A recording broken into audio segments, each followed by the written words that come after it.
ओम शिशु अनंत देवाय नमः। ओम क्लीं गुरुदेवाय नमः। जय गुरु जय जगन्नाथ। आज पवित्र एकादशी। एकादशी व्रतर उद्देश्य होछि विष्णु को उद्देश्य रे निष्ठावान होई निजको समर्पित करवा। ये आध्यात्मिक मत होता बेले अन्य मानक मतरे मसक अंततः गोटे दिन कि दुईट दिन खाद्यर परिवर्तन हेले देह भल निर्जला उपवास यदि रहीटा एत भल प्रभाव पड़ोनी। किसी ना कि भल मंद खाओ। तेज दुनिया खाइले भी दुनिया आम खाइले भी दुनिया जीवु न खाइले भी दुनिया जीवु। ये हूँ कथा। वर्तमान समाजर दायित्व जो समाज दिने नारी मान ऊपर समाजर दायित्व अर्पण करता। गोटे परिवार कहले गोटे नारी नारी परिवार समस्त को देखे, पुणे समस्त को समान भाव देखे। किए कौन खाइब, किए केतेबेले शोइब, कहार कौन रुचि से चेष्टा करे माँ रूपरे से पुरुष को साहाय्य करिब। तार स्वामी जदि अल्प टंका जी वेतन पाती से वेतन भितर से रही चेष्टा करे। आज किंतु से कथाटा प्राय नहीं कि एबेठू आरंभ हेले पुणी चलो। जदि जड़े नारी चाहिए मु होटेल रे खाइबी कि आमे समस्त मिली होटेल रे खाइबा, आमे वर्ष दुई थर तीन थर कौन विदेश यात्रा करवा कर पैसा अच्छी जाओ। ता द्वारा कि तुम गृह परिवार अर्थनीति वर्धित हो पार ना। ये हूँ नारी कथा। पुणी यही समाज दिने समय थिला पुरुष माने स्वामी माने से माने नारी जन्म को हेय ज्ञान मान करते। सी तार सुमिष्ट सुस्वादु रोषे खाई सारा पर सी कहते जड़े भल रांधुनिया। घर द्वार को परिष्कार परिच्छन्न कर रखिले से कहे भल सफा कला वाला। ताकू विभिन्न आख्या देले। नारी की स्वाधीनता दिगला ना। जो माने नारी को माने अग्राधिकार देवाई जो माने इच्छा कले कहगला स्वेच्छाचारिता बा स्वेच्छाचारिणी बोली कहगला। कि प्रकृत नारी स्वेच्छाचारिणी नुहे।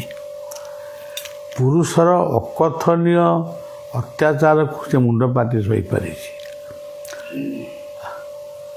अहल्या पुराण पुस्तार अहल्या कथा देखु, माँ सीता कथा देखु। एगुड़िक सबू नारी जाति केते सही पारे सीधा हूँ सबुठारु बड़ कथा। किंतु आईन जो माने गढ़िले से माने सेतबेले भावी नथिले एते शीघ्र नारी प्रगति नारीर प्रगति यथा अति शीघ्र हम एवं सी कौटी केमिटी स्वेच्छाचारिणी ବର୍ତ୍ତମାନ ସେଇ ସମୟଟା ଆସି ପହଞ୍ଚିଛି। ନାରୀକୁ ରକ୍ଷା କରିବାକୁ ଯାଇ ନାରୀ ରକ୍ଷା ହେଉଛି, କିନ୍ତୁ ଅନେକ ସ୍ଥାନରେ ଦେଖାଯାଉଛି ପୁରୁଷ ନାରୀ ଭିତରେ, ସ୍ୱାମୀ ସ୍ତ୍ରୀ ଭିତରେ ସମ୍ପର୍କ ନାହିଁ, ବୈବାହିକ ଜୀବନର ମାନେ କିଛି ନାହିଁ, ଶାଶୁଘର ବାପଘର ଜୀବନର କିଛି ମାନେ ନାହିଁ। ତେଣୁ ବଳିଆର ଏଇ କଥା ମୁଣ୍ଡରେ ପଶିଲା ଯେ ଗୋଟିଏ ପୁରୁଷ କମିଶନ କେମିତି ହଉ। ସେଥିପାଇଁ ମୁଁ ଟିଭିରେ କହିଲି, ସାମ୍ବାଦିକମାନଙ୍କୁ କହିଲି, ଆଇନଟା ସମାନ ଭାବରେ ରହିଲେ ବା ଟିକେ ଉଣା ବେଶୀ ରହିଲେ ଦୁଇଟି ଯାକ ଶକ୍ତି ମୁଖ୍ୟ ସ୍ରୋତରେ ସାମିଲ ହେବେ, କେହି କାହାକୁ ନାଲି ଆଖି ଦେଖାଇ ପାରିବେ ନାହିଁ। ତାପରେ ମୋର ମନେ ପଡ଼ିଲା ଯେ ଅନେକ ଜାଗାରେ ଯଦି ପୁଅ ବୋହୂ ଖୁବ୍ ଭଲରେ ରହୁଛନ୍ତି, ତାଙ୍କର ଯିଏ ବାପ ମା ଉଭୟଙ୍କର ଶାଶୁ ଶ୍ୱଶୁର, ଝିଅର ଶାଶୁ ଶ୍ୱଶୁର, ଜ୍ୱାଇଁର ଶାଶୁ ଶ୍ୱଶୁର, ସେମାନଙ୍କ ପାଇଁ ଗୋଟେ କିଛି ଏପର୍ଯ୍ୟନ୍ତ ଆଇନ ହେଇପାରି ନାହିଁ। କମିଶନଟା କେବଳ ନାରୀ ପାଇଁ ହେବ, ପୁରୁଷ ପାଇଁ ହେବନି। ନାରୀ ପୁରୁଷଙ୍କ ପାଇଁ ହେବ, ପିତୃପିତାମାନଙ୍କ ପାଇଁ ହେବନି। ତେଣୁ ଗୋଟେ ବୁଦ୍ଧିଜୀବୀ ମାନେ ବା ଏ ଦେଶର ପ୍ରଶାସକ, ଶାସକ, ନ୍ୟାୟାଧୀଶ ମାନେ ୟାକୁ ବସିକିରି ଗୋଟେ ଶାନ୍ତ ମନରେ ବିଚାର କଲେ ଏ ରାସ୍ତା ଉନ୍ମୁକ୍ତ ହେବ। ଏ ହେଉଛି କଥା। ତେଣୁ ଆମେ ଏ କାର୍ଯ୍ୟଟାକୁ ଜାରି ରଖିବୁ। ଏଇଠି ଭୁବନେଶ୍ୱରରୁ ସରିଗଲା ନୁହେଁ, ଏଇଟା ଆମ ଜାରି ରହିବ। ପରିବାର ଗଠନ କର, ପରିବେଶ ସୁରକ୍ଷା କର, ମଦ୍ୟମାଦକ ଠାରୁ ଦୂରେଇ ଯାଅ, ନିଶାମାଦକ ଠାରୁ, ଏବଂ ଅନ୍ଧବିଶ୍ୱାସକୁ ବିଶ୍ୱାସ କର ନା, ଏବଂ ଏଇଭଳି ସବୁ କଥା ଗୁଡ଼ାକ ଯେମିତି ହେଲେ ବି ଆମ ପରିସର ଭିତରେ ଆମେ ନିଶ୍ଚୟ ପ୍ରଚାର କରିବୁ। ତେଣୁ ଯେତିକି ଗଛ କଟା ହେଲାଣି ତାର ଖାଲି କାଗଜ କଲମରେ ଗଛ ଲାଗିଛି, କିନ୍ତୁ କାଗଜ କଲମରେ କେଉଁଠି ଗଛ ଲାଗିଛି କହିଲେ ଏଠି ଗଛ ନାହିଁ। ଆମେ ଟିଭି ପରଦାରେ ଦେଖୁଛୁ ଗୁଡ଼ାକ ସବୁ। ତେଣୁ ନାରୀ ହେଉଛି ମା, ନାରୀ ହେଉଛି ଶକ୍ତି, ପୁରୁଷ ହେଉଛନ୍ତି ଶିବ। ତେଣୁ ପୁରୁଷମାନେ ଯେ ଆମେ ପୁରୁଷ ବୋଲି ଆମେ ମଦ୍ୟମାଦକତା ଖାଇ ରାତି 12ଟା 1ଟା ବେଳେ ଘରକୁ ଫେରି ନାରୀ ଉପରେ ଅତ୍ୟାଚାର କରିବୁ, ସେଗୁଡ଼ାକ ନୁହେଁ, ଆଦୌ ଗ୍ରହଣୀୟ ନୁହେଁ। ତେଣୁ ସମୟ ଆସୁଛି, ସମାଜକୁ ପରିବର୍ତ୍ତନ କରିବାକୁ ହେବ ଏବଂ ସମସ୍ତେ ମିଳିମିଶି ଆମେ ଆମ ସମାଜ ଗଢ଼ିବା ପୂର୍ବରୁ ଆଗ ନିଜକୁ ଗଢ଼ିବା। ଆଗେ ନିଜକୁ ଗଢ଼ିବା, ତାପରେ ପରିବାରକୁ ଗଢ଼ିବା, ତାପରେ ସମାଜକୁ ଗଢ଼ିବା। ତା ଯଦି ନ ହେବ ତାହେଲେ ଏ ସମାଜରେ ଆଉ ଶାନ୍ତି ବୋଲି କିଛି କଥା ରହିବ ନାହିଁ, ସବୁଗୁଡ଼ାକ ଭେଜାଲ ହେଇଗଲା। ତେଣୁ ଏ କାର୍ଯ୍ୟକ୍ରମଟି ବଳିଆ ବର୍ତ୍ତମାନ ଟିକେ ବିଶ୍ରାମ ନେଉଛି। ଯଦିଓ ମୁଁ ସୁସ୍ଥ ଅଛି ତଥାପି ବିଶ୍ରାମ ନେଉଛି। ଚିକିତ୍ସକମାନେ କହିଲେ ଆପଣ ଟିକେ ବିଶ୍ରାମ ନିଅନ୍ତୁ। ତେଣୁ କେତେ ଗୁଡ଼ିଏ ପ୍ରୋଗ୍ରାମ୍ ଆମେ ବାତିଲ କରୁଛୁ, ଆଉ କେତେ ଗୁଡ଼ିଏ ପ୍ରୋଗ୍ରାମ୍ ରହିଛି ବାତିଲ କରି ହେବନି। ତେବେ କେତେକ ନୀତି ନିୟମ ଭିତରେ ସେ କାର୍ଯ୍ୟକ୍ରମ ହେବ। ସେଥିରେ ଏ ବର୍ଷ ଏଇ କାର୍ଯ୍ୟକ୍ରମଟିକି ଏଇ ଯେଉଁ ପୁରୁଷ କମିଶନ ଏ କଥା ସବୁ। ତାପରେ ଆଉ ଗୋଟେ କଥା ହେଉଛି ଯେ ନାରୀ ଆଉ ପୁରୁଷର ବୟସଟା ବେଳେବେଳେ ବହୁତ କମ୍ ହେଇଯାଉଛି। କିନ୍ତୁ ପୁରୁଷ ଯଦି 30 ବର୍ଷ ହେଇଥିବ, ଝିଅଟାକୁ 15 ବର୍ଷ, ତାହେଲେ 15 ବର୍ଷ ବ୍ୟବଧାନ ଯଦି ବିବାହର ହୁଏ ତାହେଲେ ସେ ସ୍ତ୍ରୀ ଲୋକଟି ଅଳ୍ପ ଦିନ ବିଧବା ହେବ। ତେଣୁ ଏମିତି ଗୋଟେ ସମାଜର ସବୁ ବର୍ଗର ଲୋକଙ୍କୁ ଜଣାଇ ଦିଆହେଉଛି ଯେ ଏମିତି ଭୁଲ କରନ୍ତୁ ନାହିଁ। ଜଣେ ବିବାହ ହେବ ନ ହେବ ସେ ଅଲଗା କଥା। ଯଦି ହେବ କ'ଣ 15 ଦିନ 8 ଦିନ ବଡ଼ ସାନ ହେଲେ ଚଳିବନି, କି ଗୋଟିଏ ବର୍ଷ ବଡ଼ ସାନ ହେଲେ ଚଳିବନି।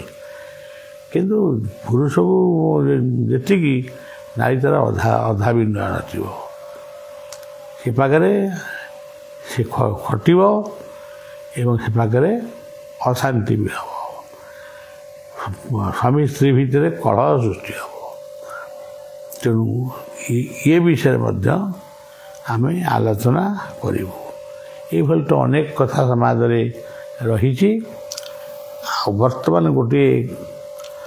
ଯେତେବେଳେ ଯେଉଁ ମୁହୂର୍ତ୍ତ ଆସେ, କିଛି ମୋ ପାଖକୁ ଖବର ଆସିଲା ଭଳିଆ ଆସେ।